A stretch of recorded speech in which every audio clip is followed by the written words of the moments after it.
16টা গাভী থেকে এই মুহূর্তে কত লিটার দুধ পাচ্ছেন? আমি সর্বোচ্চ 37 পর্যন্ত আমি দুধ দিছি।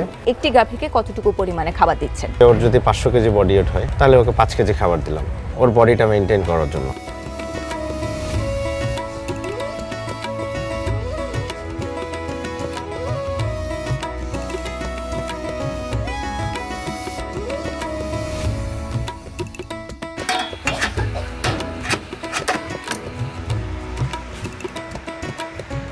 ফ্লেগবিকে বলা হয় যে বেস্ট ট্রিপল পারপাস গরু, কেন?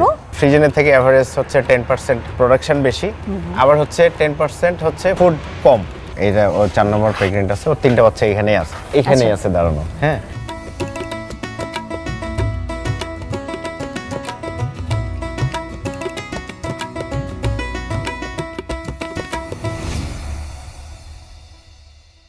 এর আগের বার যখন এসেছি তখনও গাভী ছিল, কিন্তু আমরা গাভী নিয়ে কথা বলার জায়গায় ছিলাম না। হ্যাঁ, তা এখন মোট গাভী কতগুলো আছে? আমার কাছে টোটাল 16টা গাভী আছে, 10টা আপনার হচ্ছে বাছুর আছে। আচ্ছা, তাহলে 16টা গাভী থেকে এই মুহূর্তে কত লিটার দুধ পাচ্ছেন? আমি 16টার ভিতরে এখন আমার 14টাতে দুধ দিচ্ছে। আমি অ্যারাউন্ড দুধ পাই হচ্ছে 200-250 লিটার, 200 থেকে 250 লিটার, 230-20 এরকম। মাশাআল্লাহ, এক একটা গাভী কত লিটার করে দুধ দিচ্ছে? 25 লিটারের নিচে এই মুহূর্তে কেউ নাই।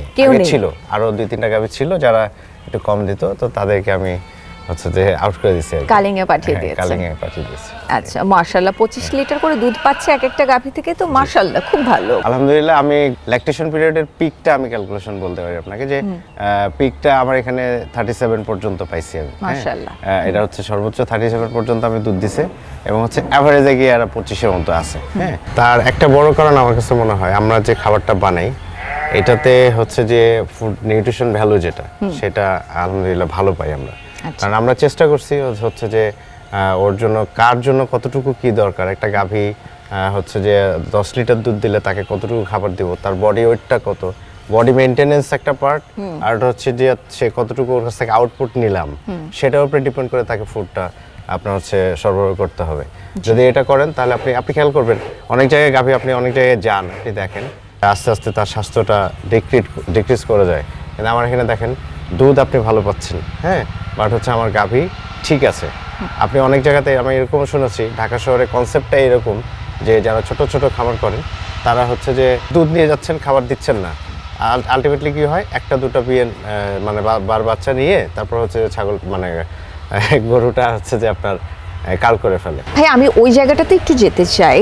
নিউট্রিশনের কথা বলছিলেন, ওর বডি ওয়েট অনুযায়ী খাবার দিতে হবে এবং দুধ কত লিটার দিচ্ছে সেটার উপরেও নির্ভর করে কিন্তু খাবারটা দিতে হবে। কিন্তু খাবারটা তৈরি করতে হবে। আমি যদি এখন ভুট্টা ভাঙা আর ধানের কুড়া দিয়েই ওকে ওর খাবার দিচ্ছি, পর্যাপ্ত খাবার দিচ্ছি, তাহলেই কিন্তু হচ্ছে না। হ্যাঁ, বেশ কয়েকটি উপকরণ দিয়ে আপনাকে একটা খাবার তৈরি করতে হচ্ছে। তো আপনি কয়টি উপকরণ ব্যবহার করছেন, সেই পরিমাণটা আসলে কি কি থাকছে? আমাদের এখানে ধরেন যে আমরা ভুট্টা দেই, গম দেই, তারপর হচ্ছে সয়াবিনের খোল দেই, ইভেন বাদামের খোলও দেই।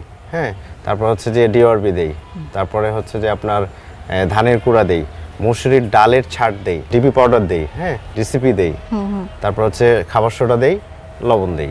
হ্যাঁ, এই কয়টা দিয়ে হচ্ছে যে আমাদের একটা রেশিও করা আছে যে আমি আসলে কতটুকু চাচ্ছি, কোনটা কতটুকু যাচ্ছে, প্রোটিন কতটুকু যাচ্ছে। তা আমরা তো এখানে জানি যে আসলে যে কোনো ধরনের খোল একটা প্রোটিনের বড় সোর্স। তো আমরা যে জানি যে হচ্ছে যে ভুট্টা বা গম এটা একটা কার্বোহাইড্রেটের সোর্স, যেটা এনার্জি দেয় আপনাকে ভালো। হ্যাঁ, তো এই সমস্ত ক্যালকুলেশনগুলো করে আমাদের ফুড মিক্সচারটা বানানো। এবং হচ্ছে যে আমি দেখেছি আসলে আমাদের ফুড মিক্সচারটা আমরা যেটা খাওয়াচ্ছি এটা আমাদের কাছে দৃশ্যমান। আমরা কিন্তু প্রথম থেকে অনেক ধরনের ফুড ট্রাই করেছি, কিন্তু আসলে রেজাল্ট পাচ্ছি না। একবার ভালো হয়ে যায়, একবার হচ্ছে অতিরিক্ত হয়ে যায়। অনেক ধরনের ফুড ব্যবহার করেছেন বলতে? না, যেমন ধরেন যে আমি শুরুর দিকে ওনার ওখান থেকে ঢাকা থেকে আমার হচ্ছে যে গাড়ি ভাড়া দিয়ে হচ্ছে যে ফিড আনতাম, এক ট্রাক 2 ট্রাক করে। হ্যাঁ, তো এটা খাওয়ালাম। এটা খাওয়ার পর দেখছি যে হিউজ কস্ট, তো এটা আসলে আমার জন্য মানে ফিজিবল হচ্ছিল না। তখন আমরা এটা নিয়ে চিন্তা করা শুরু করলাম। তো আমরা প্রথমে তো বুঝতাম না, আমাদের অ্যাডভাইজার আছে একজন ডাক্তার, হ্যাঁ, ডাক্তার তাহমিদ, তো ওনার কাছ থেকে আমরা সাজেশন নিলাম যে আসলে কিভাবে ফরমেশন করা যায়, এটা আমরা নিজেরা করতে পারি কিনা। হ্যাঁ, তো উনি আমাকে একটা ফরম্যাট দিছে। তারপরে হচ্ছে যে আমি নিজে কিছু অ্যানালাইসিস করার চেষ্টা করছি, মানে ইন্টারনেটে, আজকে তো ইন্টারনেটের যুগ, এখান থেকে আপনি চাইলে আপনি আইডিয়াগুলো নিতে পারেন।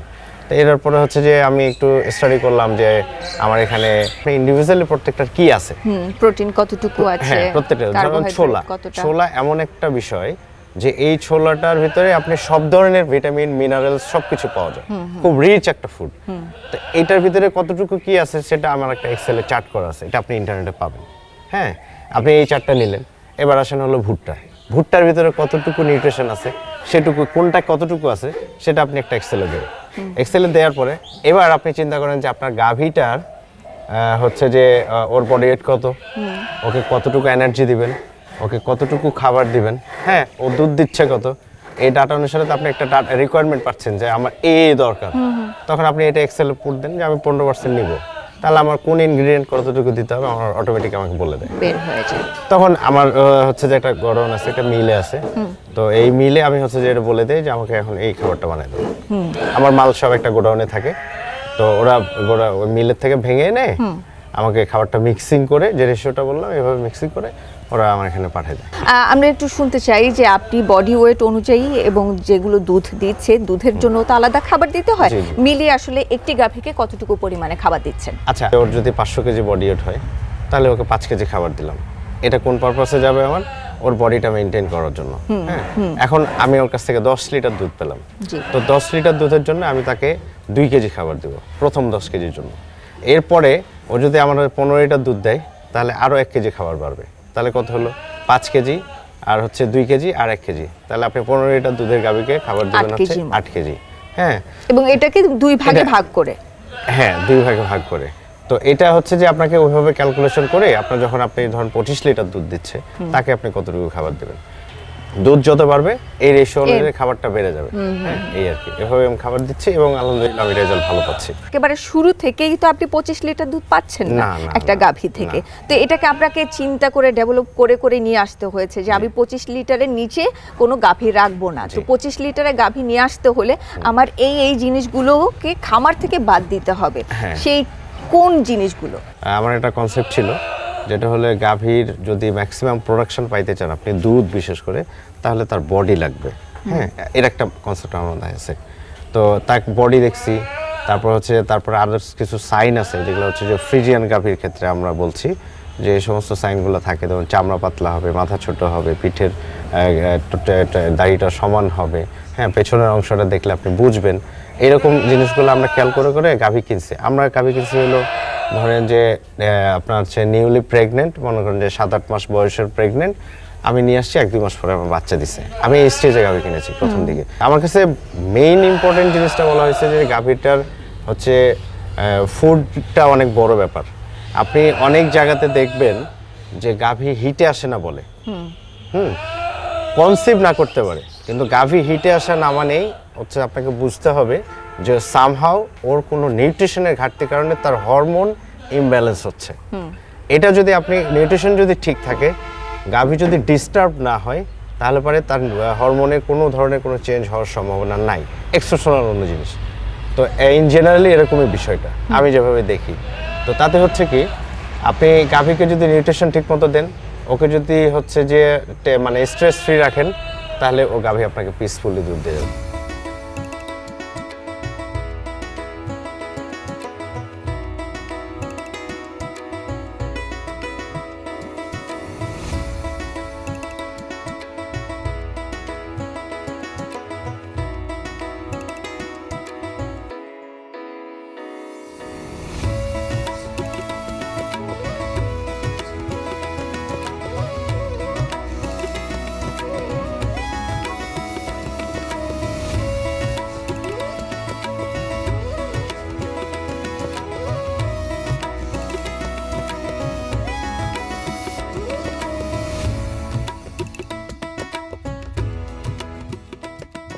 শুরু থেকে আপনার এখানে যে সমস্যাটা ছিল যে গাভীগুলো সময় মতো হিটে আসতো না, এবং এখানে আপনাকে বেশ ভালো বেগ পেতে হয়েছে এবং আপনি বুঝতে পারলেন যে খাবারে আসলে একটা ঝামেলা হচ্ছে, কোনো না কোনো উপকরণের একটা ঘাটতি রয়ে যাচ্ছে, পরিমাণের ঘাটতি রয়ে যাচ্ছে, এবং গাভীর ক্ষেত্রে খাবার ব্যবস্থাপনাটা খুবই গুরুত্বপূর্ণ।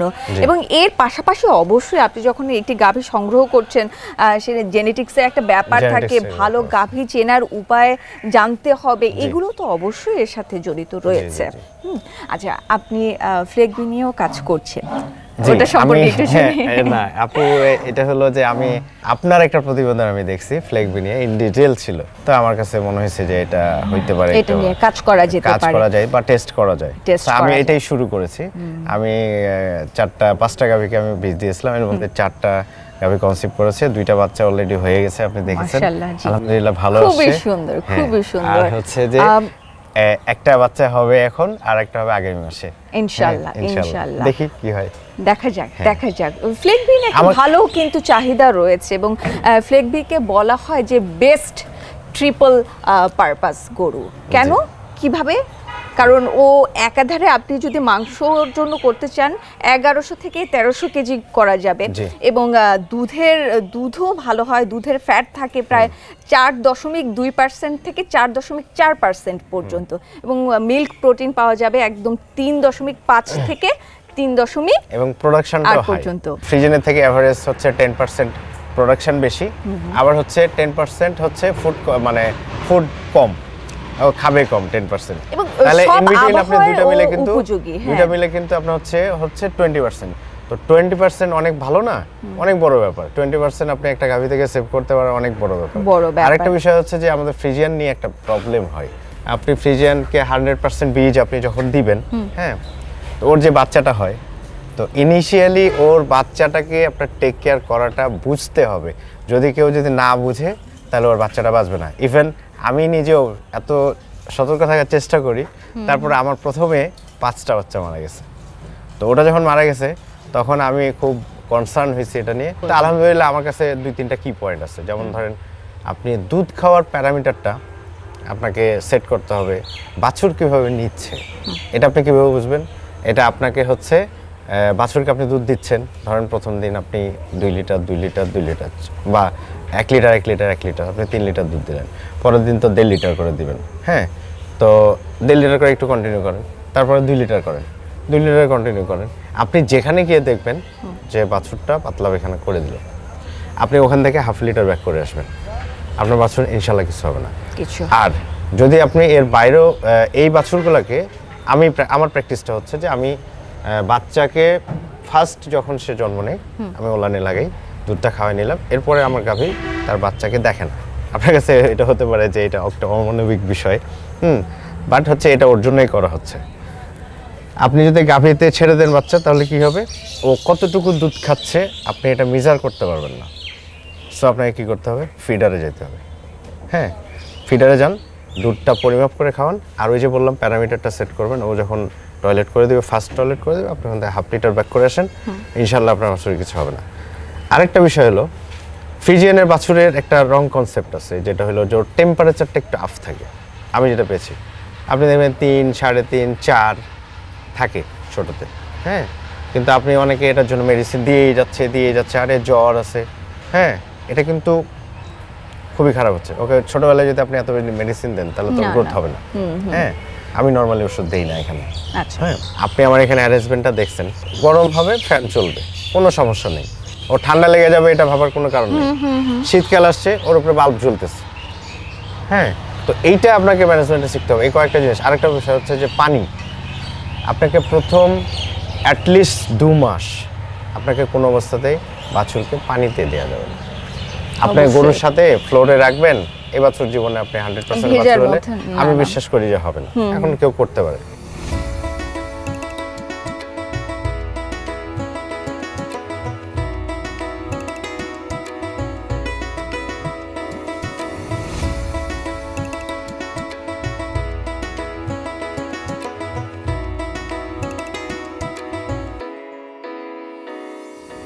তো এখন আসলে পরিকল্পনা কি? একটা জায়গা কিন্তু আপনি বুঝেই গেছেন যে আমার খামারে এতটি গাভী রাখলে এত লিটার দুধ পাবো, আমাকে অত লিটার দুধ উৎপাদন করতে হবে, এবং তার জন্য আসলে এখন কতগুলো গাভী দরকার, পরিকল্পনাটা কি সাজিয়েছেন? আমি অ্যাটলিস্ট 50টা গাভী করব। হ্যাঁ আচ্ছা 50টা গাভী করার প্ল্যান আছে। সো আমার ঘরের থেকেই ধরেন যে আগামী বছর নাগাদ আমার অ্যারাউন্ড 25টা বা 30টা গাভী হয়ে যাবে। আমি আরও 8-10টা গাভী কিনবো, তো ওখান থেকে আবার এই করলে হবে আর কি। এটা হয়ে গেলে আমার প্রোডাকশনটা যখন যদি আমি 1000 লিটার দুধে নিতে পারি, তাহলে পরে হচ্ছে যে আমি তখন এই দুধটাকে প্রসেস করার কিছু প্ল্যান করবো আর কি। আচ্ছা এরকম একটা প্ল্যানিং মাথায় নিয়ে কাজ করতেছি। তো গাভী যদি সাকসেসফুলি কেউ ম্যানেজ করতে পারে, মার্জিন খুব কম, বাট হচ্ছে প্রফিট আছে। হ্যাঁ প্রফিট আছে, এখনো প্রফিট করা যাবে। ফিউচারে কি বাচ্চা বিক্রি করে দেওয়ার ইচ্ছে আছে? না, ডেফিনেটলি আমি ধরেন যে খামারটাকে তো বড় করার ইচ্ছা আছে আমার। তো হচ্ছে যে আমি ষাঁড় বাচ্চাগুলো এখন সেল করে দিচ্ছি। তো আমি বকনাগুলো এখনো রাখবো যতদিন না আমি মনে করছি যে আমার নিজের কোটা ফিল আপ হচ্ছে, হ্যাঁ ততদিন আমি রাখবো। আরেকটা বিষয় হলো যে ধরেন একটু আগে বলছিলাম যে আসলে মার্জিনের বিষয়টা, তো এই জন্য আমি কিছু কাজ করার চেষ্টা করতেছি। যেমন ধরেন আমার যে ফুডের ইনগ্রিডিয়েন্ট আছে, যেমন ভুট্টা লাগে, গম লাগে, হ্যাঁ তো এই ইনগ্রিডিয়েন্টগুলো, ধান লাগে, এই সমস্ত জিনিসগুলো আমার এখানে হয়। আমার এই অঞ্চলটা এরকম ধানের অঞ্চল, বা এটা চৈতালি ফসল হয়। তা আমি সেটা করার চেষ্টা করছেন এবং আপনার টার্গেট হচ্ছে যে যাহা কিছু আছে এখানে চাষ করা যায় আপনি সব করবেন। হ্যাঁ ইনশাআল্লাহ, মানে কিনতে যেতে না হয়। ডেফিনেটলি এটা তো একটা আমার স্বপ্নের মতো, যে এটা অন্য একটা পৃথিবী হবে। হ্যাঁ যে হচ্ছে যে যেখানে আপনার যা দরকার লবণ ছাড়া অন্য কিছু কিনবেন না। ইন্টেনশন আছে এটা, তারপরে হইতে পারে যে আপনার মেডিসিন লাগবে, কাপড় চোপড় লাগবে, সেটা ঠিক আছে, বাট খাওয়ার জন্য লবণ ছাড়া কিছু কিনবেন না। আমার ইচ্ছা হচ্ছে এরকম, এখন বাকিটা আল্লাহর ইচ্ছা। আচ্ছা এখন দুধ কোথায় বিক্রি করছেন? এখন আমি যে দুধটা হচ্ছে আমার যে পরিমাণে, এটা নিয়ে আমি কোনো কিছু করতেও পারবো না। সো আমাকে এটা নিয়ে খুব বেশি কাজ করতে চাইলে আমার ভুল হবে আমার কাছে মনে হচ্ছে। সো আমি একটা সেফ জায়গা আছে আমার এখানে, একজন ব্রোকার আছে, উনি ছানা বানায়, তো আমি ওনার কাছে দিয়ে দিই, আড়ত আর কি এটা। হ্যাঁ ওনার কাছে আমি দিয়ে দিই, উনি আমাকে রেট দিচ্ছে অ্যারাউন্ড ধরেন যে 57-58 টাকা পড়ছে। হ্যাঁ আচ্ছা তো এটা দিয়ে আমি আপাতত চলছি। যখন আমার প্রোডাকশনটা বেড়ে যাবে, আমি যতদিন প্রসেস করতে না পারছি, তো সেফলি আমার দুধটা এক্সিস্ট হয়ে যাচ্ছে। আচ্ছা এবার একটু গাভীগুলো আমরা দেখি, এই গাভীটি কত লিটার দুধ দিচ্ছে? এই গাভীটা আমার গত ল্যাকটেশন পিরিয়ড, এটা হচ্ছে যে ওর 4 নম্বর বিয়ান। হ্যাঁ এটা ওর 4 নম্বর প্রেগনেন্ট আছে, ওর 3টা বাচ্চা এখানেই আছে দাঁড়ানো। হ্যাঁ তো ও খুব ভালো একটা গাভী, 35 লিটার পর্যন্ত আমি হাইস্ট পাইছি। আচ্ছা এভারেজে ধরেন যে 22, 23, 25 এরকমই থাকছে। ওর দিকে তাকালেও একটা মায়া আছে এবং সুন্দর দেখতে। ও একটু মানে দুষ্ট, মানে লাথি মারে এই টাইপের গরু।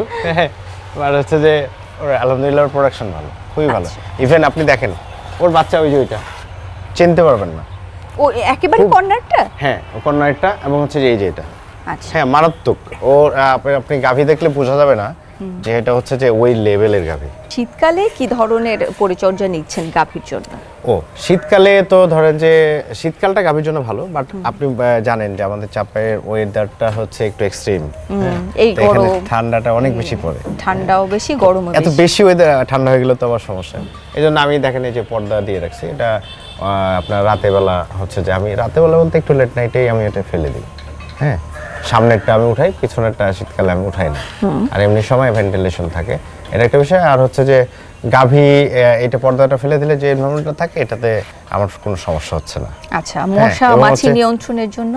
মশা মাছি নিয়ন্ত্রণের জন্য হচ্ছে যে আপনি অ্যাক্টোনিল পাউডার একটা আছে, যেটা হচ্ছে মাছির জন্য স্প্রে করলে এটা কাজ করে। হ্যাঁ তারপরে হচ্ছে যে আরেকটা আছে হলো নো কস নাকি আরেকটা পাউডার আছে, সেটা আমি হচ্ছে যে ব্যবহার করি, সেটাতেও আমার মাছি কম। আপনি দেখছেন আমাকে। আরেকটা বিষয় হচ্ছে যে পরিষ্কার থাকতে হবে আর কি। আপনি দেখেন টোটাল খামারে মোটামুটি চেষ্টা করি পরিষ্কার রাখার জন্য, এটা একটা বিষয়। চেষ্টা করেন, খুব চেষ্টা করেন এবং থাকেও তাই এই আর কি। এবং আপনার এখানে যারা সহকারী আছে, আমি অবশ্যই তাদের কথা বলবো, যারা এখানে কাজ করেন প্রত্যেকেই খুব সুন্দরভাবে গুছিয়ে কাজ করে। জি এটা আসলে হচ্ছে যে আপনি ধরেন আমি যদি নিজেকে ম্যানেজার মনে করি, তাহলে আমার এমপ্লয়ের পিছনে আমাকে ওকে নতুন আসলে ওকে একটু ধরে ধরে কাজ শিখাই দিতে হবে, একটু সময় দিতে হয়, একটু সময় দিতে হবে। তারপরে হচ্ছে যে আপনি যখন এটা করবেন, তাহলে পরে আপনি সবসময় বকলে হবে না, সবসময় বকবেন, কোনো ধরনের ওদেরকে চাপে রাখবেন, চাপে রেখে আসলে কাজ করানো যায়। হ্যাঁ আপনি সাথে সাথে থাকেন যে ভাই তুমি এটা এভাবে করো, এভাবে করো, ও করবে। আমার কাছে আমি এটা পাই, আমি এভাবেই পাচ্ছি। হ্যাঁ এটা বলতে পারেন আমি সৌভাগ্য হতে পারি। হ্যাঁ বাট হচ্ছে যে এরকম আমি পাই, অনেক জায়গায় শুনি যে কত শুনে না। আলহামদুলিল্লাহ আমার এখানে ছেলেরা ভালোই কাজ করে।